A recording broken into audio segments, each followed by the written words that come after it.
What if everything you built over years of relentless dedication could be erased in a single cold decision by someone who barely knew your name?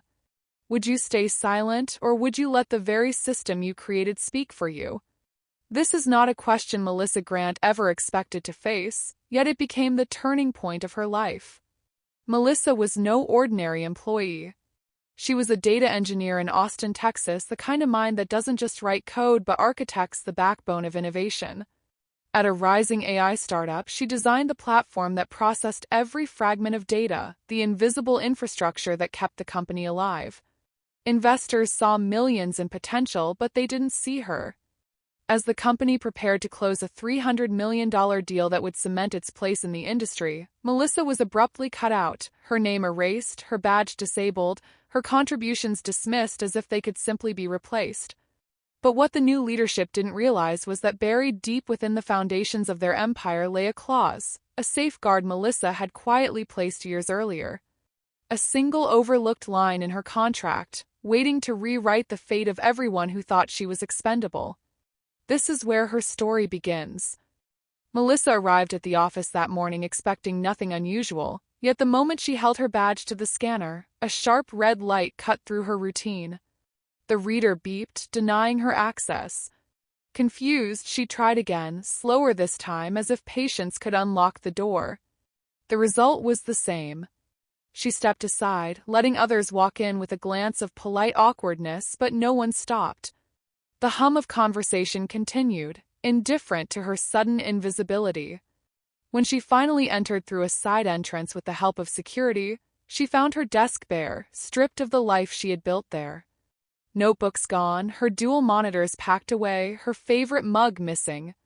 Only one thing remained, a small paper airplane model, carefully folded and taped, a remnant of the night she stayed awake for 72 hours straight, patching the system that once threatened to collapse under the weight of unexpected demand. It was left behind like a cruel reminder that while her effort had saved the company then, now it was disposable.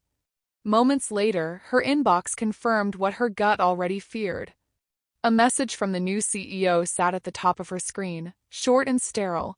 As part of a necessary restructuring to align with our leaner strategy, your role has been terminated effective immediately. No acknowledgement of her years of innovation, no recognition of her sacrifices. Just a single paragraph meant to erase her presence. Yet as the initial shock pressed down on her, Melissa's mind shifted into calculation. Platforms still ran on the architecture she had designed. Every data flow, every training cycle, every inference request, all depended on a core framework that tied back to a security token registered under her name. Without her, there was no system. She remembered drafting that detail years ago, not as leverage but as a safeguard to ensure control, accuracy, and accountability.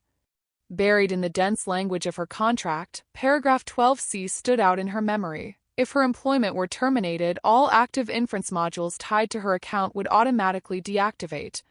Her breath caught. Clause was not an accident, not a line of code tucked away in silence, it was binding. A single overlooked provision, legally signed, woven into the contract by a younger version of herself who insisted on protecting the system's integrity. And now, on the eve of the company's $300 million deal, it had the power to decide who truly held control. What had once been a precaution was now a weapon. Company thought they had erased her. They had no idea she was still at the center of everything. Part 2. Preparation and Silence, 3 to 6 o'clock. Melissa did not rage, nor did she send a flurry of desperate emails to demand answers. Instead, she walked into her quiet apartment, dropped her keys on the table, and sat at her desk with a steadiness that came only from years of surviving in a volatile industry. The sting of betrayal was still sharp, but her hands were calm as she pulled out the worn copy of her employment contract. Paragraph by paragraph, she read until she reached the section that mattered, 12C. Her signature was there, alongside the company's seal, proof that the clause was no oversight or forgotten draft. She carefully photographed every page, ensuring no detail could be contested. She saved the files in multiple places, 2 encrypted external drives and a private cloud account under a name only she knew. Each copy was an anchor, a reminder that the leverage was hers, not the CEO's.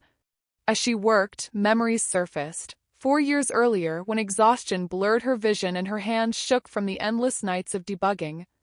Back then, she had been working 90 hours a week, pushed by leadership who measured her worth in output alone. It was during that storm of pressure that she had slipped in the protective clause, cloaked in the dense legal language that most executives never bothered to read. It wasn't revenge then, it was survival. A way to shield herself from being treated as disposable. Now it was the quiet shield she had always hoped never to use. Meanwhile, headlines were beginning to circulate. The new CEO appeared in glossy interviews, confident and smiling, describing the startup as the future of resilient AI infrastructure. He praised the stability of the platform, claiming it was designed to withstand anything: market shifts, cyber attacks, even internal turnover. Investors loved his certainty. His words painted a picture of an empire too solid to fall. Melissa read those headlines without anger. She simply bookmarked them. She knew the truth was not in the pages of a magazine, but in the architecture of code she had written line by line. Every inference call, every query routed through the system still carried a tether back to her. Without her active authorization, the backbone of the AI platform was nothing more than dormant potential. And so she waited. She did not call lawyers yet. She did not confront anyone. She didn't storm into meetings or fight for her name in the press. She chose patience because she knew the stage was being set. The real test would come not in interviews but in the live investor demo, where promises had to match performance. Her silence wasn't surrender. It was strategy. The day of the investor demo arrived like a stage prepared for triumph. Lights were dimmed in the sleek conference hall, giant screens projected the startup's logo, and the new CEO stood tall before an audience of potential backers, journalists, and clients. Months of hype had built to this moment, the unveiling of what was promised as an unstoppable AI platform. But the instant the demo system went live, the room shifted from anticipation to confusion. On the massive dashboard, instead of flowing streams of inference results, a blunt message appeared in bold red text: "Core access revoked, signatory removed." Silence thickened as the error pulsed across the screen. The IT engineers scrambled.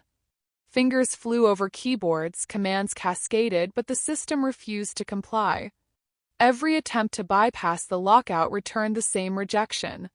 The access tokens had been tied to one person, and that person was no longer inside the company. Melissa's authorization had been erased with her termination, and with it, the entire operational backbone had collapsed. In the back rows, investors exchanged sharp glances. Whispers rippled across the room. Some muttered about contingency planning, others about credibility. One investor, seated near the front, quietly closed his laptop and walked out. His firm had no intention of betting hundreds of millions on a company whose unbreakable infrastructure failed on its first stage test. Behind the scenes, the legal team rushed to salvage the situation. Contracts were pulled from digital archives, scanned line by line.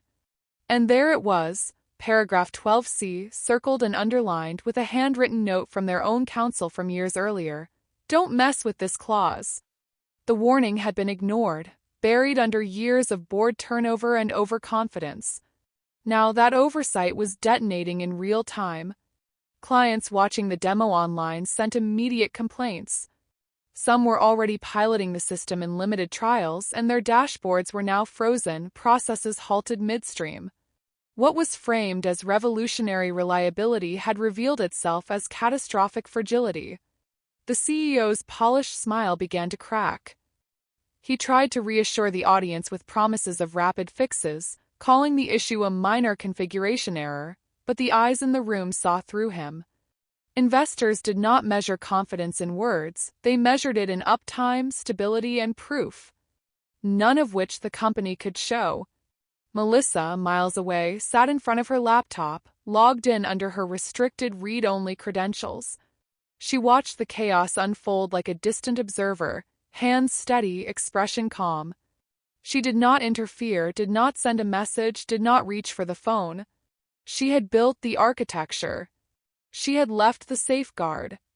And now it was simply doing what it was designed to do. The system hadn't failed. It was protecting its creator. When the system crash refused to yield to any fix, the new CEO realized that the center of gravity no longer rested in his hands. For hours, he watched engineers rotate through in vain, investors growing colder and clients demanding explanations. Last, with no alternative left, his phone call reached Melissa. For the first time since his appointment, his voice carried something unusual: humility. Melissa did not rush to answer. She let the silence stretch long enough for him to feel the imbalance of power. Then, calm and deliberate, she laid out her terms. She would not return as an employee. She would return only as a consultant, at a rate of $400 per hour, payable upfront. She demanded complete technical authority, free of executive meddling, and full recognition in legal documents as the founding engineer of the core data platform. These were not requests, they were conditions. First, the CEO balked. His pride fought against the notion of ceding control. But pride did not repair servers, nor did it placate investors. Every minute of downtime bled credibility and cost potential millions. He weighed his options and realized there were none. The following morning, Melissa arrived at the office not as a dismissed employee, but as the indispensable architect. She walked into the boardroom wearing a simple gray hoodie, its bold white text declaring, "I don't crash, systems do." The message was not subtle. It was a reminder of who had built the foundation beneath all their promises. Around the table, investors sat in watchful silence, their gazes fixed on the negotiation unfolding before them. The CEO slid the revised contract across the polished surface, his jaw tight but his hands steady. He signed it with the quiet reluctance of someone who understood that survival demanded compromise. Melissa read it carefully, line by line, before placing her own signature at the bottom. Contract was more than ink, it was a shift in power. The woman they had underestimated, discarded in the name of efficiency, was now reinstated on her own terms. Not as an employee to be controlled, but as a partner whose conditions defined the company's future. As she left the boardroom, investors said nothing. They needed no words. Their silence acknowledged the reality they had just witnessed. Melissa Grant was not replaceable. Platform bore her fingerprints too deeply. Without her, the company faltered. With her, it had a chance to survive. For the CEO, it was a bitter pill. For Melissa, it was justice in motion. She had not raised her voice nor sought revenge. She had simply enforced the rules she had written years ago, rules that gave her the authority no executive could strip away. Confrontation ended not with shouting but with signatures. And in those signatures, Melissa reclaimed her place, not as a survivor of betrayal but as the undisputed architect of the system's destiny. Melissa restored the system without ceremony. What had eluded a room full of engineers and rattled an entire board took her less than an hour. She did not boast, did not linger to savor the moment. Once the platform was stabilized and the investors pacified, she collected her payment and walked away.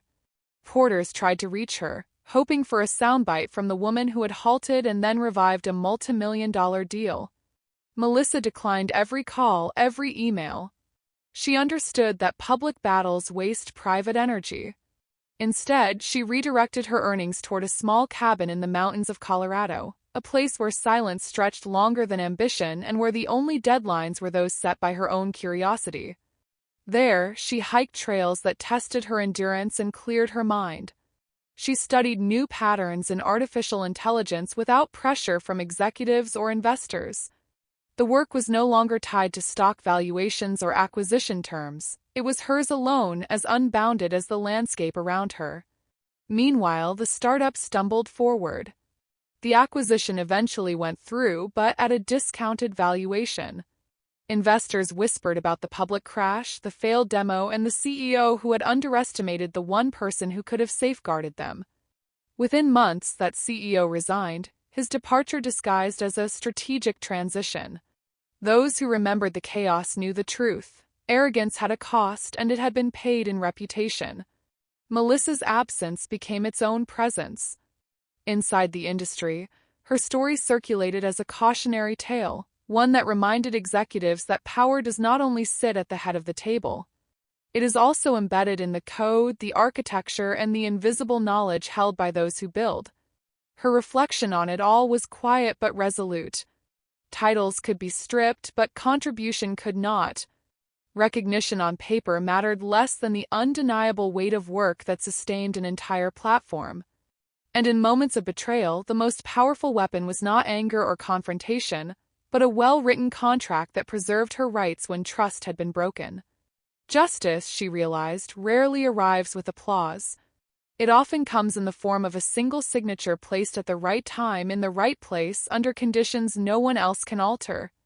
And so her story closed not with triumph shouted from stages, but with a woman at peace in the mountains, her legacy secure, her value undeniable.